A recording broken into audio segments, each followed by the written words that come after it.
हरिद्वार में भक्तों का तांता लगा हुआ है क्योंकि आज बुद्ध पूर्णिमा का पावन मौका है। लोग आस्था की डुबकी लगा रहे हैं। गंगा घाट पर श्रद्धालुओं की भीड़ देखने को मिल रही है। आज का दिन गंगा स्नान के लिए बेहद खास माना जाता है। ये तस्वीरें आपकी टीवी स्क्रीन पर। बुद्धम शरणम गच्छामि, अगर बुद्ध को जानना है तो उनकी शिक्षाओं की शरण लेना बहुत ज़्यादा महत्वपूर्ण है। और आज अलग अलग जगहों पर क्योंकि धार्मिक मान्यताएं भी हैं और यही कारण है कि अलग अलग जगहों पर गंगा में आस्था का सैलाब देखने को मिल रहा है। ये हरिद्वार की तस्वीर है जहां पर पवित्र नदी में स्नान करते आपको श्रद्धालु नजर आएंगे। गंगा घाट पर भक्तों की भारी तादाद में मौजूदगी देखने को मिल रही है और लोग आस्था की डुबकी लगा रहे हैं। पलक बिल्कुल, तो ये भी कहा जा रहा है कि आज बुद्ध पूर्णिमा पर महायोग बन रहा है और माना जाता है कि गंगा की डुबकी आज जो श्रद्धालु लगाते हैं सारी मनोकामनाएं उनकी पूरी होती है। और तस्वीर आप देख पाएंगे, सुबह से ही तमाम जो श्रद्धालु हैं वो गंगा की डुबकी लगाने के लिए यहाँ पर गंगा में डुबकी लगाने के लिए यहाँ पर पहुँच रहे हैं। और ये देखिए, आपको हरिद्वार की तस्वीरें दिखा रहे हैं। हरिद्वार उत्तराखंड की तस्वीरें हैं आज जहाँ पर श्रद्धालुओं का तांता लगा हुआ है। आपको बता दें कि वैशाख की जो पूर्णिमा है, आज के ही दिन भगवान बुद्ध का जन्म हुआ था और इस तिथि को उनको बोध गया में उनको ज्ञान प्राप्त हुआ था। बुद्ध पूर्णिमा के दिन देश दुनिया से लोग बोध गया पहुंचते हैं, गंगा में डुबकी लगाने हरिद्वार पहुंचते हैं। भगवान बुद्ध को जिस बोधि वृक्ष के नीचे ज्ञान प्राप्त हुआ था वो पवित्र पेड़ बोध गया बिहार में है। इसके दर्शन करने के लिए लोग दुनिया भर से यहाँ पर पहुँचते हैं। और आज के दिन, वैशाख की पूर्णिमा के दिन, स्नान, ध्यान, दान, पूजा का खास महत्व माना जाता है। ज्योतिष की नज़र से भी आज का दिन बेहद खास होता है क्योंकि आज के दिन बेहद शुभ संयोग बन रहा है, शुभ योग बन रहा है। तो आज का दिन स्नान, ध्यान और दान के लिए भी बेहद खास माना जाता है। दो तस्वीरें हैं, दोनों गंगा घाट की तस्वीरें आप देख पाएंगे, हरिद्वार की और वाराणसी की, जहां पर आस्था की डुबकी तमाम के लोग लगाते हुए आपको नजर आ जाएंगे। दरअसल हिंदू धर्म में पूर्णिमा तिथि बहुत पुण्यदायी मानी जाती है और वैशाख का महीना फिलहाल चल रहा है। वैशाख के महीने में वैसे भी कहा जाता है कि आप दान पुण्य करते हैं तो उसका एक अलग लाभ आपको मिलता है। वैशाख के महीने की पूर्णिमा को बुद्ध पूर्णिमा और बुद्ध जयंती के नाम से जाना जाता है, जो कि आज है। और आज ये दिन मनाया जा रहा है। ये पर्व हिंदू और बौद्ध दोनों ही धर्मों के अनुयायी इसको मनाते हैं काफ़ी धूमधाम के साथ। बुद्ध पूर्णिमा को बुद्ध का जन्म, ज्ञान प्राप्ति के दिन के रूप में देखा जाता है और इस दिन उनका महानिर्वाण भी हुआ था। हिंदू मान्यता है कि इस दिन भगवान विष्णु अपने 9वें अवतार के रूप उन्होंने बुद्ध के रूप में लिया था और शास्त्रों में ये निहित भी है। और आप तस्वीर देखकर अंदाजा भी लगा पाएंगे, दो तस्वीरें जहां पर गंगा की डुबकी, आस्था की डुबकी लगाते हुए तमाम ये श्रद्धालु गंगा स्नान करते हुए, क्योंकि आज का दिन गंगा स्नान के लिए, दान पुण्य के लिए बेहद खास।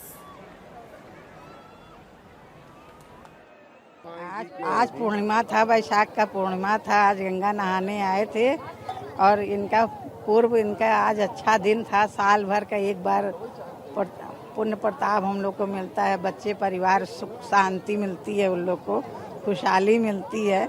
इसीलिए माँ के दरबार में हम लोग प्रणाम करने आ गए। आज मैं आरती किया, होम अज्ञार किया, पूजा किया और विसर्जन किए गंगा माता के।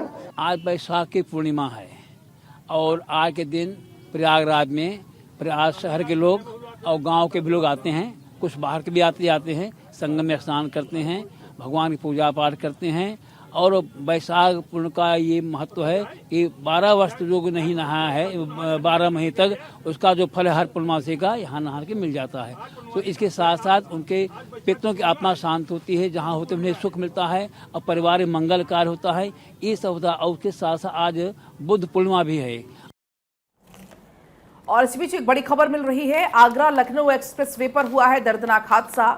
खड़ी रोडवेज बस में कार ने पीछे से जोरदार टक्कर मार दी है। कार सवार 2 लोगों की मौत की खबर है और 3 लोग इसमें गंभीर रूप से जख्मी हो गए हैं। दिल्ली से दवा लेकर लखनऊ जा रहे थे कार सवार। औरास थाना इलाके के हाईवे 271 पर यह हादसा हुआ। बड़ी जानकारी रफ्तार की कहर ने यहां पर लोगों की जान ले ली। खड़ी रोडवेज बस में कार ने पीछे से जोरदार टक्कर मार दी। कार सवार 2 लोगों की इसमें मौत हो गई है और 3 गंभीर रूप से इसमें घायल बताए जा रहे हैं। जानकारी के मुताबिक ये जो कार सवार लोग थे वो दिल्ली आए हुए थे दवा को लेने के लिए और दवा लेकर लखनऊ जा रहे थे सभी कार सवार। तभी उनकी कार हादसे का शिकार हो गई। औरास थाना इलाके के हाईवे 271 पर यह हादसा हुआ और इस हादसे में मौत की भी जानकारी मिल रही है। कार सवार 2 लोगों की मौत की खबर है और 3 लोग इसमें गंभीर रूप से घायल हैं, जिन्हें अस्पताल में भर्ती करा दिया। इलाज उनका फिलहाल चल रहा है। पुलिस इस पूरे मामले की छानबीन में लगी हुई है। जानकारी मिल रही है आगरा लखनऊ एक्सप्रेस वे पर जहां पर हुआ है दर्दनाक हादसा। रोडवेज बस वहां पर खड़ी हुई थी और उसमें पीछे से कार जा भिड़ी। दर्दनाक ये हादसा जिसमें 2 की मौत, 3 घायल। बढ़ते खबरों में आगे अगली बड़ी खबर। आज हरियाणा पंजाब में पीएम नरेंद्र मोदी की जनसभाएं। पीएम नरेंद्र मोदी पाली गांव से साधेंगे दक्षिणी हरियाणा और दोपहर 2 बजे भिवानी महेंद्रगढ़ हरियाणा में सभा करेंगे। शाम 4:30 बजे पटियाला पंजाब में पीएम नरेंद्र मोदी की सभा होगी। तो देखिए अब आगे के रण के लिए यानी कि छठे और 7वें चरण के लिए तमाम दिग्गजों ने पूरी ताकत चुनाव प्रचार प्रसार में झोंक दी है। 25 मई को 6वें फेज का इलेक्शन है और शाम को पीएम नरेंद्र मोदी पंजाब में जनसभा को संबोधित करेंगे। दोपहर 2 बजे भिवानी महेंद्रगढ़ में सभा होगी। हरियाणा के दौरे पर आज रहेंगे पीएम नरेंद्र मोदी और बैक टू बैक यहां कई जनसभाओं को संबोधित करते हुए नजर आएंगे और शाम को पंजाब में पीएम नरेंद्र मोदी की रैली होगी। आज हरियाणा पंजाब में पीएम नरेंद्र मोदी की मौजूदगी। पीएम नरेंद्र मोदी पाली गांव में जनसभा को संबोधित करेंगे तो दोपहर 2 बजे भिवानी में भी जनसभा को संबोधित करेंगे। तो देखिए अब बैक टू बैक बीजेपी के तमाम दिग्गजों का फोकस हरियाणा पर। तो पंजाब हरियाणा में जनसभाएं पीएम नरेंद्र मोदी आज करेंगे और ऐसे में बात यूपी की करें तो यूपी के 4 जिलों में आज जनसभा करेंगे गृह मंत्री अमित शाह। सिद्धार्थनगर, संत कबीरनगर में गृह मंत्री की जनसभा होगी। अंबेडकर नगर, प्रतापगढ़ में जनसभा को भी संबोधित गृह मंत्री करेंगे। उसके बाद की अगर बात करें सुबह 11 बजे बीएसए ग्राउंड सिद्धार्थनगर में जनसभा होनी है। दोपहर 12:30 बजे खलीलाबाद, संत कबीरनगर में जनसभा होगी। दोपहर 2 बजे शिव बाबा मैदान अंबेडकर नगर में जनसभा होगी। 3:30 बजे पट्टी प्रतापगढ़ में जनसभा आयोजित होगी। तो गृह मंत्री अमित शाह लगातार उत्तर प्रदेश के दौरे पर और ऐसे में एक के बाद एक ताबड़तोड़ रैलियां, जनसभाएं वो कर रहे हैं, जनता को साधने की कोशिश कर रहे हैं। आज यूपी में कई जनसभाओं को संबोधित गृह मंत्री करेंगे 4 जिलों में, क्योंकि वो जाएंगे और यहां पर जनता को साधने की कोशिश करेंगे। सिद्धार्थनगर, संत कबीरनगर, अंबेडकर नगर, प्रतापगढ़ अपने प्रत्याशियों के समर्थन में वोट की अपील गृह मंत्री वहां की जनता से करते हुए नजर आएंगे। तो देखिए किस तरीके से जो भारतीय जनता पार्टी के तमाम दिग्गज हैं वो प्रचार प्रसार कर रहे हैं। एक तरफ लगातार तापमान में इजाफा हो रहा है, लेकिन इस बीच खूब पसीना बहाते हुए ये तमाम दिग्गज नजर आ रहे हैं और इसी कड़ी में आज गृह मंत्री अमित शाह उत्तर प्रदेश के 4 जिलों में जनसभाएं करेंगे। गृह मंत्री अमित शाह का ताबड़तोड़ दौरा और बैक टू बैक अलग अलग जगहों पर प्रचार प्रसार करते हुए। इसी बीच एक और अहम जानकारी कि भारतीय जनता पार्टी के राष्ट्रीय अध्यक्ष जेपी नड्डा आज पहुंचेंगे ओडिशा। सुबह 11:10 पर मयूरभंज में उनका कार्यक्रम है। दोपहर के 1 बजे धामनगर भद्रक में भी वो जनसभा करने वाले हैं। 2:35 पर जाजपुर में जेपी नड्डा की सभा प्रस्तावित है। 4:10 पर जगत सिंहपुर में जेपी नड्डा जनसभा को संबोधित करेंगे। ओडिशा अपने आप में बेहद ज़्यादा महत्वपूर्ण है क्योंकि वहाँ पर विधानसभा के चुनाव भी हो रहे हैं। 147 विधानसभा की सीटें हैं। बीजू जनता दल का वहाँ पर लंबे वक्त से कब्जा रहा है और आप देखेंगे कि जब भी भारतीय जनता पार्टी की तरफ से कोई भी बड़ा नेता वहाँ पर पहुँचता है तो निशाने पर प्रदेश सरकार भी नजर आती है। और क्योंकि लोकसभा के चुनाव भी वहाँ पर 29 सीटों पर हो रहे हैं, 2 फेजेज में वहाँ पर चुनाव हो चुके हैं। अभी भी कई सारे ऐसी सीटें हैं जहाँ पर 25 तारीख को वोटिंग होने वाली है। तो उससे ठीक पहले बैक टू बैक जो दौरा है वो आप लगातार देख रहे हैं। इसी कड़ी में आज भारतीय जनता पार्टी के राष्ट्रीय अध्यक्ष ओडिशा में दहाड़ते हुए नजर आएंगे। कई सारे उनके कार्यक्रम है। कहा जा रहा है कि वो 2 से 3 जो रैलियां हैं वो वहां पर जाएंगे और वहां पर सभा को संबोधित करेंगे। जगत सिंहपुर में भी उनका कार्यक्रम है। इसके अलावा भद्रक भी जेपी नड्डा जाएंगे। तो एक तरफ जेपी नड्डा के आज कई कार्यक्रम है, दूसरी तरफ रक्षा मंत्री राजनाथ सिंह भी आज कई रोड शो करने वाले हैं। पश्चिम दिल्ली में राजनाथ सिंह रोड शो करेंगे, कमलजीत सहरावत के समर्थन में करेंगे रोड शो। तो ये बड़ी जानकारी है। तो अब पूरी तरीके से पूरे जोर के साथ बीजेपी इस वक्त दिल्ली में जोर लगा रही है क्योंकि 25 मई को डाले जाने हैं वोट और उसके पहले अब आज रक्षा मंत्री राजनाथ सिंह रोड शो करने वाले हैं।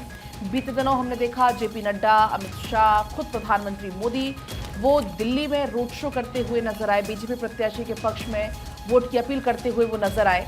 और अब आज रक्षा मंत्री राजनाथ सिंह रोड शो करने वाले हैं। पश्चिमी दिल्ली में रोड शो ये होगा, राजनाथ सिंह पहुंचेंगे और बीजेपी प्रत्याशी कमलजीत सहरावत उनके समर्थन में प्रचार प्रसार करते हुए आएंगे नजर। क्योंकि 25 मई को डाले जाने हैं दिल्ली में वोट। फिलहाल दिल्ली में जो सियासत है वो चरम पर है और ऐसे में हर पार्टी, ना सिर्फ बीजेपी बल्कि आम आदमी पार्टी या कांग्रेस पूरी तरीके से जोर आजमाइश में इस वक्त लगी हुई है और पूरा जोर इस वक्त बीजेपी लगाती हुई तमाम जो स्टार प्रचारक है वो इस वक्त दिल्ली का रुख करते हुए खुद प्रधानमंत्री मोदी मोर्चा संभाले हुए हैं दिल्ली का। रोड शो उनके द्वारा दिल्ली में बीते दिनों किया गया था और अब आज रक्षा मंत्री राजनाथ सिंह पहुंचेंगे और रोड शो करते हुए पश्चिमी दिल्ली में नजर आएंगे। बढ़ते हैं खबरों में आगे। उत्तर प्रदेश के सीएम योगी आदित्यनाथ आज करेंगे रैलियां। ओडिशा और बिहार में सीएम योगी आदित्यनाथ 4 रैली करेंगे। ओडिशा की पूरी लोकसभा सीट पर सीएम प्रचार प्रसार करेंगे। संबित पात्रा के लिए वोट की अपील जनता से करते नजर आएंगे। तो केंद्रपाड़ा में बैजयंत पांडा के लिए भी सीएम योगी आदित्यनाथ प्रचार प्रसार करेंगे, वोट की अपील करेंगे। और यूपी के सीएम योगी आदित्यनाथ बिहार में भी जनसभा को संबोधित करेंगे। बिहार में पूर्वी और पश्चिमी चंपारण में सीएम योगी आदित्यनाथ की चुनावी जनसभा होगी। राधा मोहन सिंह के पक्ष में जनसभा करेंगे सीएम योगी आदित्यनाथ। तो आज मुख्यमंत्री योगी आदित्यनाथ बिहार और ओडिशा में चुनावी हुंकार भरते हुए नजर आएंगे। और सीएम योगी आदित्यनाथ आज बैक टू बैक ओडिशा और बिहार में कई रैलियों को संबोधित करेंगे। तो सीएम योगी एक के बाद एक रैलियां करते हुए नजर आएंगे और आगे बढ़ेंगे। तो वहीं आज दिल्ली में राहुल गांधी की 2 जनसभाएं होनी है। आपको बता दें कि सुबह 10 बजे नॉर्थ ईस्ट दिल्ली में जनसभा करेंगे राहुल गांधी। उदित राज के समर्थन में राहुल जनसभा करेंगे। सुबह 11 बजे महिला विचार विमर्श कार्यक्रम में भी वो शिरकत करेंगे। कार्यक्रम में कांग्रेस नेता राहुल गांधी शामिल होंगे, जैसे कि अभी आपको मैंने बताया। तो देखिए उनका आज का कार्यक्रम आपको बता रहे हैं। 2 रैलियां वो करेंगे आज दिल्ली में, क्योंकि 25 तारीख को यानी कि परसों दिल्ली में वोटिंग है। 7 सीटों पर एक साथ वोटिंग होनी है। और तमाम, एक तरफ इंडिया अलायंस की आप बात कर लीजिए या दूसरी तरफ आप भारतीय जनता पार्टी की बात कर लीजिए, तमाम दिग्गज आपको दिल्ली में नजर आ रहे होंगे, रैलियां करते हुए नजर आ रहे हैं। कल प्रधानमंत्री नरेंद्र मोदी की खुद रैली थी राजधानी दिल्ली में और आज राहुल गांधी नॉर्थ ईस्ट दिल्ली में जनसभा को संबोधित करेंगे। उदित राज के समर्थन में राहुल गांधी की जनसभा होनी है। 11 बजे महिला विचार विमर्श कार्यक्रम में भी वो शिरकत करेंगे। तो तमाम कार्यक्रम है और देखिए आखिरी चरण में पूरी ताकत इन दिग्गजों की तरफ से इस चुनाव में झोंकी जा रही है। चलिए अब अखबारों के पन्ने पलटते और एक अहम खबर जो कि तमाम न्यूज़पेपर में छाई हुई है वो दिल्ली से जुड़ी हुई है, जहां पर प्रधानमंत्री नरेंद्र मोदी ने बीते रोज एक जनसभा को संबोधित किया और इसमें उन्होंने विपक्ष पर जोरदार हमला बोला। उन्होंने कहा कि भ्रष्टाचारियों की संपत्ति का एक्सरे करूंगा, शराब घोटाले वालों से पाई वसूलेंगे, नेशनल हेराल्ड घोटाले की पाई वसूली जाएगी, जिसने लूटा है उसे लौटाना ही पड़ेगा। पीएम नरेंद्र मोदी ने दरअसल बीते रोज दिल्ली के द्वारका में एक जनसभा को संबोधित किया और कहा कि इंडी गठबंधन के लोग घोर भ्रष्टाचारी हैं। ये लोग रंगे हाथ पकड़े जा रहे हैं, सब जगह इनका भ्रष्टाचार खोलकर सामने आ रहा है। यहाँ दिल्ली में तो हम कट्टर भ्रष्टाचारियों का खेल देख रहे हैं। मेरे पास इस वक्त दैनिक जागरण है। दैनिक जागरण ने फ्रंट पेज पे इस खबर को जगह दी है, जिसमें प्रधानमंत्री नरेंद्र मोदी को कोट करते हुए लिखा गया है कि शहजादे ने माना पिता दादी के समय में बना सिस्टम ओबीसी विरोधी रहा है। दरअसल इससे पहले राहुल गांधी का एक स्टेटमेंट सामने आया था, जिसमें उन्होंने कहा था कि मैं जानता हूं कि सरकारी सिस्टम कैसे काम करता है। जब मेरे पिता दादी प्रधानमंत्री थे तो मैं वहां पर गया था और मैंने देखा था कि किस तरीके से ओबीसी विरोधी सिस्टम रहा है और इसी को लेकर के प्रधानमंत्री ने जोरदार हमला बोला। साथ ही साथ प्रधानमंत्री ने इस दौरान कहा कि इंडी गठबंधन के लोग घोर सांप्रदायिक, घोर जातिवादी और घोर परिवारवादी हैं। कांग्रेस के लिए वोट से बढ़कर कुछ भी नहीं है। इसने हायर एजुकेशन से एससी, एसटी, ओबीसी का हक छीना है। ये प्रधानमंत्री नरेंद्र मोदी ने कहा। यहाँ पर तस्वीरें बाकायदा यहाँ पर शेयर की गई है, जिसमें लिखा गया है कि द्वारका सेक्टर 14 में विजय संकल्प सभा रैली में प्रधानमंत्री नरेंद्र मोदी पहुंचे थे। उनके साथ दिल्ली के जो उम्मीदवार हैं, आप देखेंगे अलग अलग जो यहाँ पर लोकसभा की सीट है, 7 को लोकसभा की सीट है, वहाँ से जो कैंडिडेट्स बनाए गए हैं, बांसुरी सराज हो, इसके अलावा रामवीर विधोड़ी हो, वो तमाम लोग पहुँचे थे। इसके अलावा प्रदेश अध्यक्ष वीरेंद्र सचदेवा की भी मौजूदगी थी और इस दौरान प्रधानमंत्री ने जोरदार हमला बोला है विपक्ष पर और घेरते हुए कई मसलों को लेकर, लेकिन मूलतः एससी, एसटी, ओबीसी आरक्षण को लेकर के उन्होंने घेरा और करप्शन को लेकर के भी इस दौरान प्रधानमंत्री नरेंद्र मोदी ने हमला बोला है। पलक और अब आगे बढ़ेंगे एक और बड़ी खबर का जिक्र जो कि अखबारों में इस वक्त है। पुणे से पोर्शे कार एक्सीडेंट का ये पूरा मामला है। इसमें अब एक के बाद एक कई खुलासे हो रहे हैं। नाबालिग आरोपी की जमानत रद्द, जुवेनाइल बोर्ड ने जमानत को रद्द कर दी है। 5 जून तक बाल सुधार गृह भेजा जाएगा। पिता भी 24 मई तक पुलिस कस्टडी में होंगे। दरअसल आपको बता दें कि 17 साल के लड़के ने 3 दिन पहले शराब के नशे में अपनी पोर्शे कार से बाइक सवार 2 इंजीनियर को रौंद दिया था और हादसे में दोनों की मौत हो गई थी। दोनों मध्य प्रदेश के रहने वाले थे, पुणे में काम करते थे। इस मामले में जुवेनाइल जस्टिस बोर्ड ने कुछ शर्तों के साथ आरोपी नाबालिग को रिहा कर दिया। बाद में पुलिस ने आरोपी नाबालिग के पिता विशाल अग्रवाल को छत्रपति संभाजीनगर से भी गिरफ्तार कर लिया था। लेकिन इस पूरे मामले में जानकारी अब यह है कि शराब के नशे में कार से एक्सीडेंट किया गया था और इस पूरे मामले में अपडेट मिल रहा है। पोर्शे कार एक्सीडेंट से जुड़ा हुआ नाबालिग आरोपी की जमानत को रद्द कर दिया गया है। बढ़ते खबरों में आगे और अगली बड़ी खबर दिल्ली से स्वाति मालीवाल मारपीट केस से जुड़ी ये जानकारी। पहली बार बोले सीएम केजरीवाल और घटना मेरे सामने नहीं हुई, सीएम केजरीवाल का ये स्टेटमेंट। मामले के दो पहलू हैं और पुलिस को इसकी निष्पक्ष जांच करनी चाहिए। तो सीएम का स्टेटमेंट इस पूरे मामले को लेकर आए। देखिए, इस पूरे मामले पर सियासत भी खूब हुई है और अब सीएम केजरीवाल ने स्वाति मालीवाल मारपीट मामले में स्टेटमेंट दिया है। घटना मेरे सामने नहीं हुई है। आपको ये भी बताते चले कि इस पूरे मामले को लेकर कार्रवाई की जा रही है और विभव के खिलाफ भी पुलिस कार्रवाई कर रही है। साथ ही साथ ये भी जानकारी सामने आई कि अब पूछताछ के लिए सीएम आवास पहुंचेगी पुलिस की टीम। तो चलिए एक और बड़ी खबर आपको बता देते हैं। कलकत्ता हाईकोर्ट का बड़ा फैसला, 2010 के बाद जारी सभी ओबीसी सर्टिफिकेट रद्द होंगे। हाईकोर्ट ने सर्टिफिकेट्स को गैर कानूनी बताया है। 5 लाख लोग प्रभावित होंगे और ऐसे में ये बात ममता बनर्जी की तरफ से कही गई है कि मुझे ये बात मंजूर नहीं है। दरअसल कलकत्ता हाईकोर्ट ने बुधवार को पश्चिम बंगाल में 2010 के बाद जारी सभी अदर बैकवर्ड क्लास यानी कि ओबीसी सर्टिफिकेट रद्द करने के आदेश दिए। जस्टिस तपोव्रत चक्रवर्ती और राजशेखर मंथर की बेंच ने कहा कि 2011 से प्रशासन ने किसी नियम का पालन किए बगैर ओबीसी सर्टिफिकेट्स बनाए और ऐसे में ये अब कहा गया कि रद्द होंगे। लेकिन पश्चिम बंगाल की मुख्यमंत्री ममता बनर्जी की तरफ से ये कहा गया कि इससे बहुत ज़्यादा इम्पैक्ट पड़ेगा और इसीलिए ये मुझे मंजूर नहीं है। चलिए आगे बढ़ेंगे। एक और अहम खबर है जो कि अखबारों में छाई हुई है। चुनाव आयोग का जेपी नड्डा और खड़गे को नोटिस। नेताओं से कहीं सेना संविधान पर बयानबाजी न करें, धर्म संप्रदाय पर भी ना बोले, ये चुनाव आयोग की तरफ से कहा गया है। 22 मई को दरअसल कांग्रेस के अध्यक्ष मल्लिकार्जुन खड़गे और भारतीय जनता पार्टी के चीफ जेपी नड्डा को एक नोटिस बाकायदा जारी किया गया। आयोग ने दोनों पार्टीज के अध्यक्षों और स्टार प्रचारकों से अपने भाषण को सही करने, सावधानी बरतने, मर्यादा बनाए रखने को कहा है, क्योंकि चुनावी दौर में आप देख रहे हैं लगातार प्रचार प्रसार देखने को मिल रहा है। इस दौरान कई सारे स्टेटमेंट्स ऐसे सामने आते हैं जिसके बाद बवाल पैदा होता है। अब चुनाव आयोग ने ऐसे तमाम मामलों पर संज्ञान लिया है और ये तमाम जो वैसे नेता हैं उनको एक संदेश भी है, क्योंकि आप यहाँ पर देखेंगे कि जो नोटिस जारी हुआ है वो एक तरफ भारतीय जनता पार्टी के राष्ट्रीय अध्यक्ष जेपी नड्डा तो वहीं कांग्रेस के राष्ट्रीय अध्यक्ष मल्लिकार्जुन खड़गे को नोटिस जारी किया गया है और इसमें कहा गया है कि जब भी कोई नेता, कोई भी स्टार प्रचारक अलग अलग जगहों पर अपने संबोधन को रखे तो इस बात का ख्याल रखे कि वो सेना, संविधान पर कोई इस तरीके की टिप्पणी ना करे, ना ही धर्म या फिर संप्रदाय को लेकर के कोई ऐसा भाषण दे जिससे समाज में कोई गलत मैसेज जाए। तो ये नोटिस दोनों नेताओं को जारी किया गया और कहा गया है कि अपने स्टार प्रचारकों और नेताओं से कहें कि वो सावधानी बरतें। और अब आगे बढ़ेंगे, बात होगी प्रधानमंत्री मोदी के बस्ती दौरे की। दरअसल पीएम मोदी बस्ती पहुंचे थे, जनसभा को उन्होंने संबोधित किया था और तमाम बड़ी बातों का जिक्र किया। जमकर सपा को घेरा, कांग्रेस को घेरा, इंडी गठबंधन को घेरा। इस दौरान पीएम मोदी ने कहा कि मैं गरीब माँ का बेटा हूं, मुझे किसी के लिए कुछ कमाना नहीं है। सपा वालों को टोटी खोलने में महारत हासिल है। दरअसल पीएम मोदी पहुंचे थे बस्ती और श्रावस्ती, दोनों जगह संबोधित किया चुनावी रैली को।